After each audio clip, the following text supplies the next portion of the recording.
Happy Thursday, you guys. Welcome to another episode of TMI with Maiekayla. And I have somebody special in the room today. All right, you guys. So before I introduce you guys, I have this really nice video. I want to show you guys. You guys have seen them or seen her on my social media. All right, Kuya Johan. All right, Mama Eastman. I'm crying. There's Courtney. I'm crying. Oh my gosh, I'm crying so hard. She's eating her buffet. I cannot. All right, you guys. So you guys have seen her all over my social media. Let's give it up for Mama Eastman. We have Mama Eastman in the room. Hi, Karen. Hi, Maiekayla. So she goes by Karen. What do you want to be called by today? Whatever you want to call me. All right, Mama Eastman's in the house. Mama Eastman's good. I like it. All right, you guys. So I am so excited to have Mama Eastman here because we see each other literally every single day. And let me tell you, our talks are crazy, conservative. We talk about Jesus. We talk about everything. We talk about boyfriends, family. We even talk about sex. We talk about business. We talk about making money, and we talk about events, everything. And we have gotten very close. Yes, we have. I ain't gonna lie, I really like having older friends because I feel safe with talking about my life and opening up and knowing that I have people that's not going to support me in stupid stuff, but that's going to give me guidance and actual wisdom. And I know that I'm in a safe place when I open up about things. So, Mama Eastman, let me just say I appreciate you. Thank you. Don't make me cry. Don't make me cry. Yeah, well, there's this. I spit my gum in if you want extra tissue. She's a crier, you guys. She's a crier. So I'm very excited for this episode. It's something very...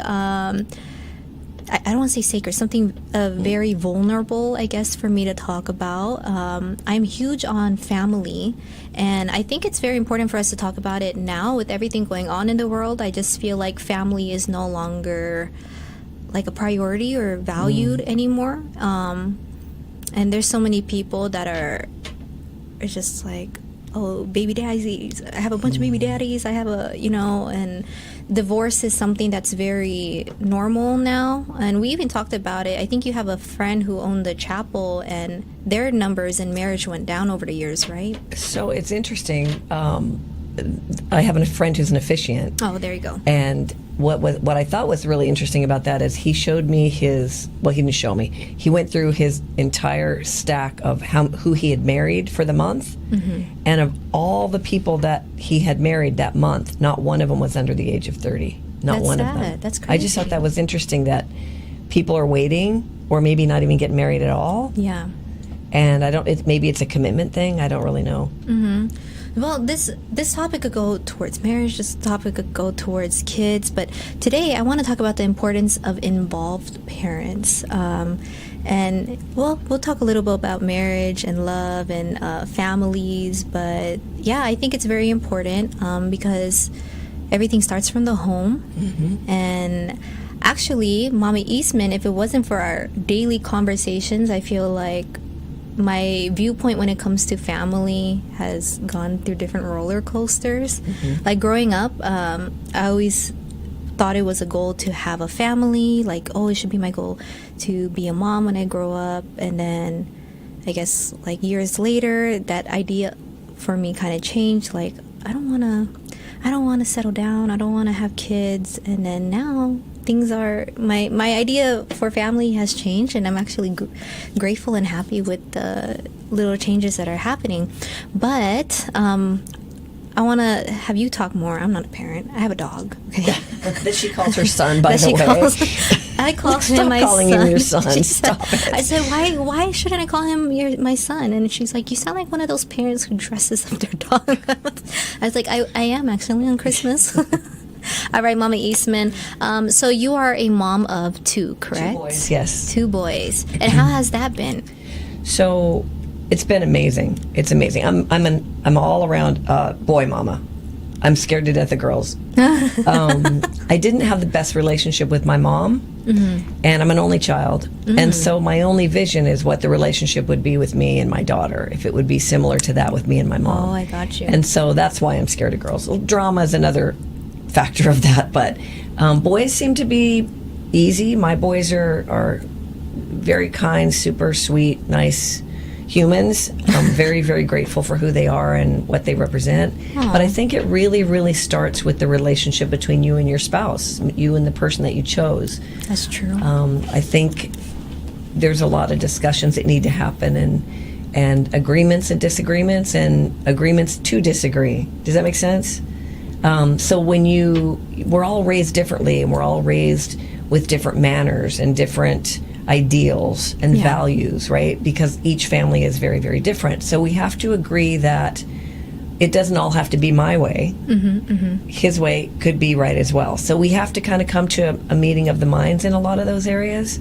It wasn't very difficult. And when you find that person that you really care about, then it's kind of easy to hopefully come to terms with those kind of things. That's true. So it's crazy because I know we were talking about like marriage and being corrected by other people on what type of wife we should be or something like that, right? And I was thinking about it too. Like, I think a lot of people, when they get into relationships, they think about, well, how's the guy going to treat me, right? And then vice versa, how is the girl going to treat me? How is this gonna benefit my life? And I think sometimes I feel like when you become one, right, when you're actually married, when you're like, okay, we're gonna do this together, you change the mindset about like what do we have to do to make us work and like a family work. And I was listening to this preaching the other day. This pastor said, when I got a son-in-law, I didn't think about, oh, I have a new son, part of the family, because he's the idea that, oh, this guy is adding on to my family. No, it's the idea that him and my daughter, they're going to become their own family. And he was just bringing up like during Christmas and traditions and holidays, like, is it going to be this way or that way? No, you guys have to build it together. What are your guys' things? So, it's just stuff like that. I think another factor in that, Maiekayla, is that when a person marries their person that they chose, expectations change. And the woman generally anticipates that he's going to be the one to mow the lawn. He's going to be the one to take the dog for a walk or whatever. And I think just because you went through that ceremony, like, for example, my husband will call me and say he golfs. That's his passion. He really doesn't do anything else outside the house with his guy friends. And so to me, that's his not venting, that's his time of relaxation with the guys, because guys need that, right? Yeah. You have to have an understanding that your guy needs guy time. Yeah. See, that's important too. I feel like people don't, if like guys wants to go do their own thing that is going to give them self-care, I feel like that's something that's looked down on upon. Like, why does he need self-care? He should be working or stuff like that. Like, or spending that time with me. Like, how come he's not with me? How come he wants to be with them? Yeah. Now, there's a balance, right? There's a balance. Some guys want to hang out with the guys all the time and maybe doesn't spend enough time with their girl, but he'll call me and say, hey, we just played 18 holes. Do you mind if we play another 9 holes? We've got some more time or whatever. I was like, well, sure. And his guy friends will say, your wife is so nice. I can't believe how nice she is. And I thought, why is that so nice? He's his own person. Me being a person. I don't That's own me him. being human. Well, and that's letting him be human. That's letting him be his own person and have that time with his friends to get out and, you know, let go and do whatever it is that he wants to do. Imagine you guys like being in a relationship. Okay, this is for like people who are controlling, I guess, like girls who are controlling and guys who are controlling. Like, think about it. Wouldn't it break your heart that you are the reason that makes your spouse feel suffocated? You get what I mean? I like do, stuck? but I don't think when somebody's controlling, I don't think they think about that. No, but what I'm saying is, I feel like that's if you were to put, which okay, that's correct. But I feel like if you were to like look on the outside just for a moment, like, am I really being too much for my partner or stuff like that? You know, it's based in fear. What do you mean? It's based in fear. So when somebody's that controlling, they're afraid. They're afraid they're going to lose that person. Yeah, I believe. I agree. And maybe that's a subconscious thing too. You know, there was a guy that I dated. He didn't want me to be with anybody else, but at the same time, he didn't want to claim me. Right. So that was a controlling thing. Absolutely. And then, you know, I don't want you, but I don't want anybody else to have you either. Yeah, the hell That you can be mean? that can be very dangerous too. Yeah. Yeah, that was a long time ago. So anyway. Good. I'm glad that's in your past. Way past. But also another thing that I admire with you is well, your kids are grown now, but I admire when you talk about your stories when they're growing up, your involvement with them. So growing up, I used to have like all these parents, they were very involved in their kids' lives. And I don't know why. I used to look down on the idea, right? I used to look down on an idea like, oh, they spoil their kids. Oh, they're lazy housewives or stay-at-home moms. Like, I used to look down on that idea, you guys.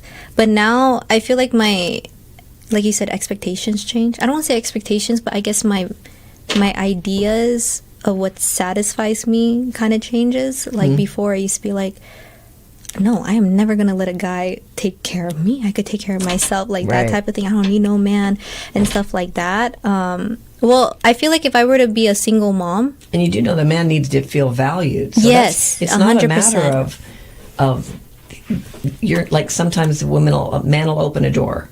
I can do that myself. Yeah. Well, of course you can. Yeah, just let them love on you. But that's exactly right. Sometimes a man doesn't even know what to do anymore. You can't pull out the chair anymore. You can't open the door because we're independent and we can do it all ourselves. We can always do it all ourselves.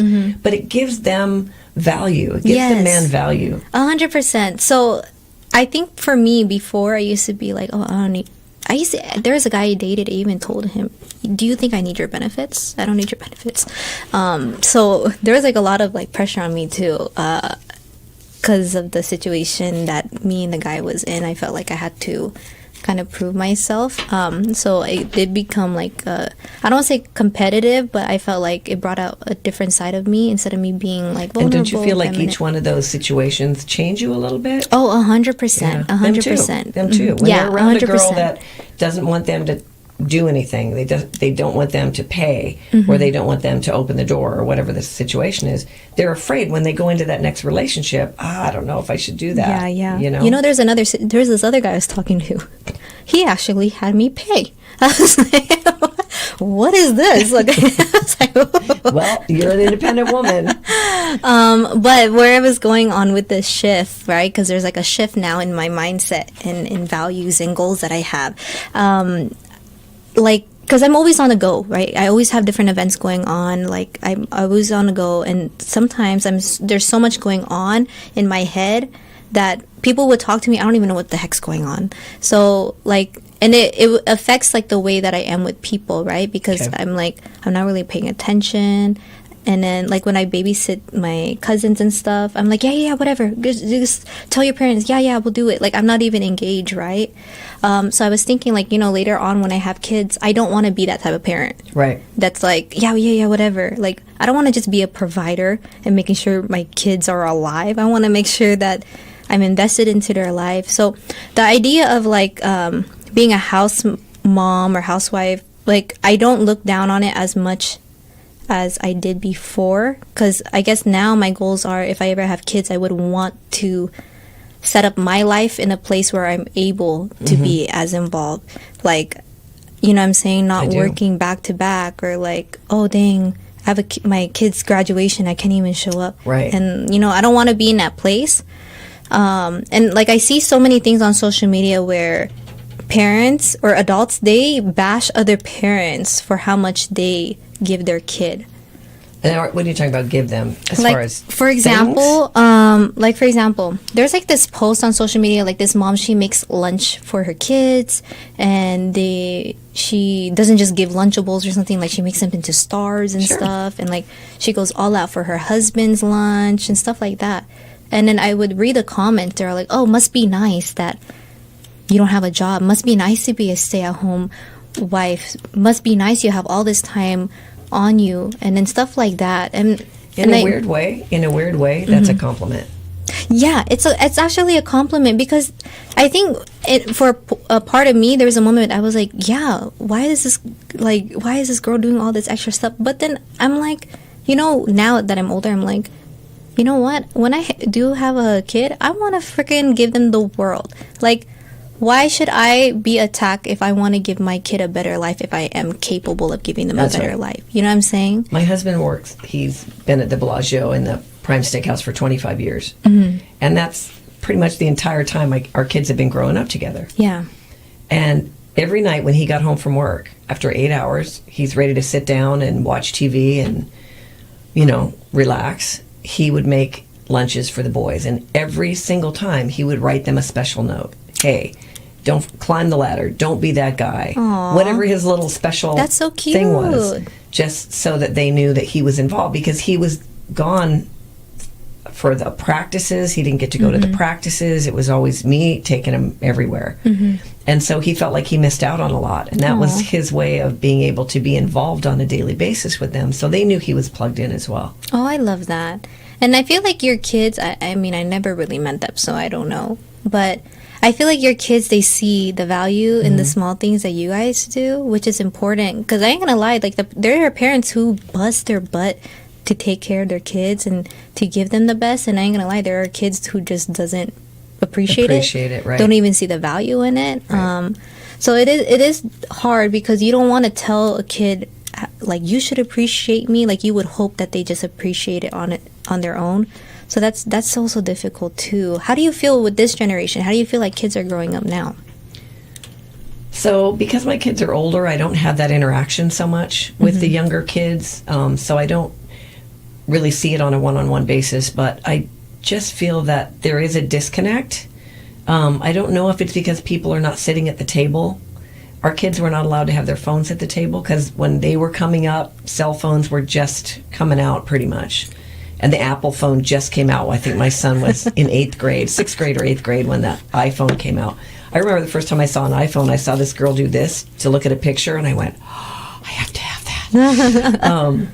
But I think the disconnect is with technology. I think the kids are so disconnected. We used to go out and play and ride bikes and go to the neighbor's house. And, you know, kids don't really do that anymore. They're playing in their own house, playing with somebody in Copenhagen on their video games. And so there's a big disconnect. And I think not sitting down with the family, because we would sit down as a family, and I would have one of the boys, this is already from, say, 3rd and 5th grade. One of the boys would make the entree for dinner, and one of the boys would make dessert. And then we'd pick a word. We would pick a word like gratitude or integrity, and we would talk about it. We would talk about what it means, and, you know, just things like that, so that they could understand those things. I ain't gonna lie, Mama Eastman, you the type of girl I would make fun of. I'm the type of girl you made fun of. Okay, I would be like, I'll take it. This is so I'm not racist, okay, but Mama Eastman and I, we always, I was like, this is those white people stuff. Talking about I said gratuity. What did you say? Gratitude and integrity, and add a gratuity to it at the end. And add a gratuity to it. Yeah. No, but I admire it. Like, I'm telling you, like, these are things that my perception on things change over time, right? And I love it. Like, you know, like, I think like especially in an Asian household, right? Like feelings are not a thing, okay? Right. So I think it's very important to keep your kids vocal about their emotions, vocal about their feelings, and respect When I them was as a growing up, person. my mom would look at me and she'd go, "Oh, you don't like that? Well, that's too damn bad. Oh, you think that's funny? Well, that's too damn bad." So I didn't do that with my kids. I feel like you do. I feel like they needed to be heard, and because I knew that I wasn't heard. Well, my parents and we were good. Like, I told them everything. They know, like, even my friends, I never trusted people growing up. Well, until now, I still don't trust people growing up. But my parents were my backbone. They were my protector. And I think I was such in a good place with my parents that, like, my classmates and my friends, they would be all like, "Oh my gosh, your parents are so cool. Like, I wish that my parents will let me do that. Or I wish that my parents would... or I'm able to open up to my parents about like certain things." So I think a lot of things come from the way it's presented. So I'll give you an example. Go ahead. My boys were never allowed to spend the night at somebody else's house, but they never knew that. Who didn't know that? My boys didn't know that they weren't allowed to spend the night at somebody else's house because I would allow any of the kids to spend the night at my house. But I don't know who that kid's big brother or uncle, or if there's drugs in the house, or they're having access to alcohol or weapons or any kind of thing. So, or language even. You know what I mean? Like, I don't know what they're being exposed to being in someone else's house. I know what they're all being exposed to at my house. Yeah. So the kids, the minute my husband would leave for work, bing bong, the doorbell would ring, and then the kids would all pile in, and we'd be in the swimming pool or whatever, and the kids could spend the night. So I just... I don't feel that I was a helicopter parent. I gave my kids breathing space, but I always had an eye on them. And I had another parent. My son grew up. I say he grew up in a Filipino household because his best friend's Filipino, and his mom, Jordan's mom, and I were very, very close. And I knew exactly whatever I knew from my side, I would tell her whatever she knew from her side, and we stopped things from happening. Like, hey, I think these kids are planning on egging somebody's house or something, right? That's so cute. It never happened. See, So I we want to put the be that type of kibosh on it. parent where I'm friends with my kids' friends too. I knew all my friends, my kids' friends' parents. And so when it did come to the time where they were spending the night, so Matt was probably 15, 16, and asked to spend the night at his friend's house. And I was like, oh, yeah, I know his parents. Oh, yeah, I know them. So if I know, then I'm okay with that. If I kind of know what they're going into and what their values are. But I'm not just going to willy-nilly let my kids go spend the night at somebody's house. I had somebody, we were going to drive across town to the mini Grand Prix for Matt's birthday. And this parent came by, barely slowed the car down enough for the kid to get out and sped off. And I'm thinking... I'm driving across town with your kid. Like, you don't even know you what don't we're even know doing me. or when will we be back. You don't know me or anything, and you're okay with that? Yeah. So I think also the thing is, I know earlier I was asking you, like, what do you think has changed over time with, like, kids and this generation? I think also it's the pressure on parents. I think now, like, parents are scared to parent, if that makes sense. that's true, too. Absolutely. Yeah, because... What you say, you can't spank your kid. Yeah. You can't, there's so many things that you can't do, and the kids are learning that they got can spanked, threaten you. guys. Yeah. That they can threaten you. Oh, I'm going to tell so-and-so, or you know what I mean? They can even go to their teacher and say something that isn't necessarily true and cause. They don't realize what they're about to get into, because they could end up, so if they go say something false because they want to get at their parents, they could end up in a foster home. They don't even realize they could lose everything that they have. See, it comes back to that thing that I was talking about, like being grateful. Like, I wish people in general, kids and even adults and parents, just be grateful for what they have at the moment. I think it's hard. It's hard. You know, when you're a teenager, you're pulling away from your parents, you're going through all your firsts. It's kind of like in high school, that everything's a first, and you're struggling with hormone changes, and your boyfriend broke up with you, or your girlfriend is mean and did something mean. Not girlfriend, but you know what I mean, your girlfriends. Maybe it's a mean situation or something like that, or you're failing a class. There's so many elements of emotional struggles that I think kids don't know, and everybody needs a therapist today. Like when I was a kid, if you fell off the bike, you didn't need a therapist. You know what I mean? Today, they don't even ride bikes. So they just don't know. They have no coping skills. And so I think that needs to come from the parents I don't know where else it would come from. I think also what my generation is lacking is, I don't even know what's the word. I don't want to say security, but I think too many people are insecure with themselves. There's another word. Do you know the word I'm talking about? So if you're no. We don't know nothing about insecurities over here. No. I'm just saying. I think self-conscious. Is that the word? Well, same, kind of the same. They're self-conscious. They're insecure because there's so much judgment. And now with I was going to say Facebook because that's my generation kind of stuff. I know it's too old for your generation. Stop it. I'm still on Facebook. Hey, you guys, I got Mama Eastman on Facebook and Instagram. And Instagram, yeah. But I think the fact that they can be judged nowadays, whatever a person does is going to be judged because there's cameras everywhere. Everybody's got a camera on you. When I grew up, thank God, that wasn't a thing. You know, we could go, not that I did anything really crazy, but you could feel the freedom of going, okay, well, I messed up. Yeah. I don't have to be on the world stage. Level. Yeah, that people are really going to judge me by what I'm doing. So I think that causes a lot of fear and insecurity that the people that you care about, oh no, they're going to judge me because of this. Yeah, you're absolutely right. I agree with you. I think that's the hard part. And I remember I was telling you right before we even came into the studio, I was like, I'm kind of nervous because I feel like people are going to attack us for what we're going to say. Ain't gonna lie, I feel nervous. Like, what the heck do I know about freaking parenting and stuff? But also the thing I want to talk about, I remember people growing up, like my friends and stuff, my peers, they would think a cool parent is somebody who lets you do whatever. I ain't gonna lie, that was a part of me too. Like, oh, my parents let me do whatever. So there is that. But honestly, like, a cool parent is, honestly, I like, one thing that I'm very grateful for with my parents is that I was able to just tell them anything. But the thing is this, I was okay with the heat I was going to get, even if I were to tell them truths that was like heavy, and I knew that I was going to get in trouble for. So I guess that's one thing too. Like, I feel like people just need to learn how to have accountability. So I feel like when they know that they're going to get in trouble, they won't say anything. But one thing I would suggest for kids, and I know sometimes it's hard because maybe your parents are not understanding, and maybe they may be abusive or something. So if you open up about something, there's a whole other you have a good relationship with your parents, and you know that they're not abusive, and but we don't even understand. If we haven't experienced that, we don't even understand that dynamic, right? Correct. So, or it's hard for them to open up, or maybe that, maybe there's some conflict within the family, and there's so many other elements that we don't even understand because we've never experienced that. So I think the thing is really just to try and, if I get slapped, my bad. Karen and Maiekayla said, share my feelings.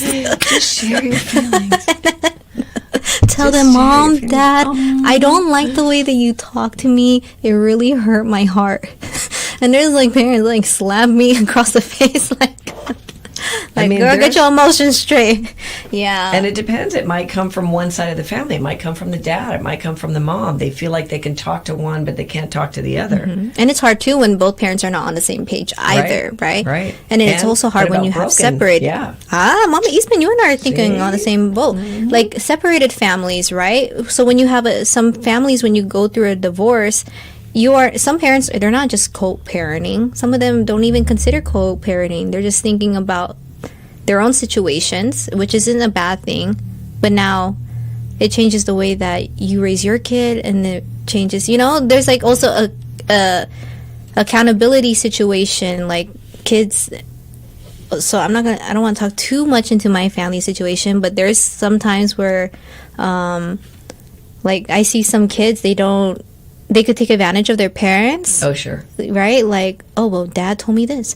Mom told me this. And if a kid doesn't want to be in trouble by their mom, they have an easy outlet to go to the dad's side. Right. And then vice versa. So it's just more of like... My mom used to call that playing two ends against the middle. Ooh, So if I were to go to my dad for something, and then he didn't give me the right answer. Actually, it was usually the other way. I'd go to my mom. She didn't give me the right answer. If I'd go to my dad, okay, I'll give you an example. So if I said, hey, Mom, I need $5 for this, my mom would give me $5. Yeah. or she'd give me $10 and say, I want the change back. I'd go to my dad, so I knew who to go to, right? I'd go to my dad, and my dad would go, yeah, just keep it, don't tell your mom. Yeah, see, it's like so that, now you know right? how to work them, and that's kind of the thing, is the kids realize how to manipulate how to work them. the But I do system. want to make a point. I do want to make a really, really big point, is that when kids are really small, when they're 2, 3, 4 years old, parents have conversations within the room. They might be talking on the phone with their parent, with their best friend, or in the room, you know, one-on-one. They might be talking to their parents or whatever, and they say things about their spouse that young child hears, and they're playing, but they don't think they're paying any attention to it. Trust me, those kids are hearing everything that you say. Yeah. Everything that you say. And I'll give you an example that really, it makes me cry to this day, and my kids are 29 and 27. So Matt was a little boy. He was 2.5 when Dylan was born. And Dylan was a little bit more of a handful than Matt was. Matt was pretty low-key and simple. So I would jokingly say, it's a good thing Matt was born first, because if Dylan was born first, I don't know if I'd have had any more kids. But it was just a joke. I mean, it was just absolutely a joke. But I said it numerous times in front of him.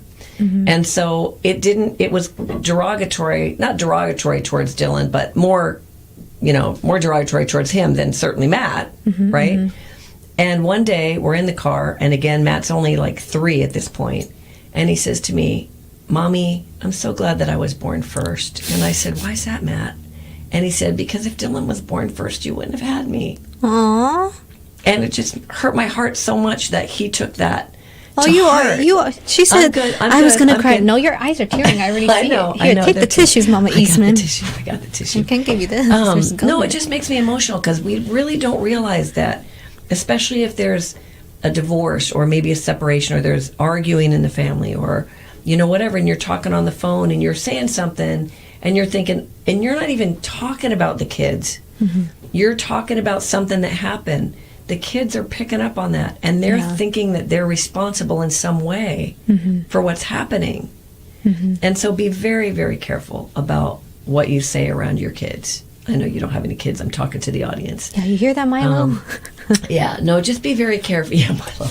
That's my dog's name. I know. Just be very careful what you say around your kids, because they do hear you, and I don't care if they're 2 or 4. It's in their subconscious. They know, and it affects them. It definitely affects them. Aw. Well, see, that the fact that, Mama Eastman, you're even thinking about your kids' feelings, I think that's the thing. I think a lot of parents, they don't think about their kids' feelings. I don't think they realize. Yeah, I don't even think that they realize, like, oh, my kid is being affected by this. I think sometimes parents, they just feel like, I'm the parent, so you go along with what I say. Right. I know mother knows best. So there's just I think everybody has to be considerate. Even kids, you should be considerate of the work that your parents are putting in. But yeah, I hope you guys enjoy this talk. Any last words, Mama Eastman? I just think there needs to be dialogue. I think there needs to be connection. And for me, I did go in my kids' room, and I did look around and see what was in there, and I did go on their Facebook pages and see what they were posting, and see what the other kids that they're close to were posting, because I wanted to be aware of what was happening. Because, I mean, I go back to when the Colorado shootings happened with Dylan Klebold, and I can't remember the other kid's name, but that kid had all kinds of things in his room that probably shouldn't have had. Yeah, and, yeah. You know, he was a loner, and I just think that sometimes parents go, God, I never want to go in that teenager's room. It's a hot mess, and I don't want to go in there. And I get it. I totally, it stinks. There's socks that haven't been, you know, they're standing up by themselves, and, you know, pieces of pizza under the bed and things like that. But it's worth being involved in your kids' life. Yeah. It's absolutely worth it. They come out so much stronger when they know that you have their back. Oh, I love this. I love this. Yes, we were just talking about it. When kids know that your parent has your back, like, the world just changes. I think that's why I knew I was like safe, and I had a good relationship with my parents, is because literally my parents fought and for me, argued with other parents, and that's something we talked about too. I think some parents, they just go along with whatever other adults say,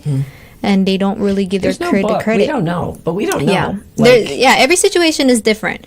But I am gonna say, Mom, Dad, I know I have my own opinions about the both of you guys, but those are things that I am very grateful growing up. So, anyways, this was a really good talk. Thank you for having me on. Thank you for really letting me appreciate have these moments to think and reminisce on and appreciate Mama Eastman. This was really good. I just hope somebody gets some value out of it. Same. I had value out of this conversation. Awesome. But I feel like this is something I would love to have you again and talk more into this. All right, you guys, until next time, I hope you guys enjoy the show. Bye.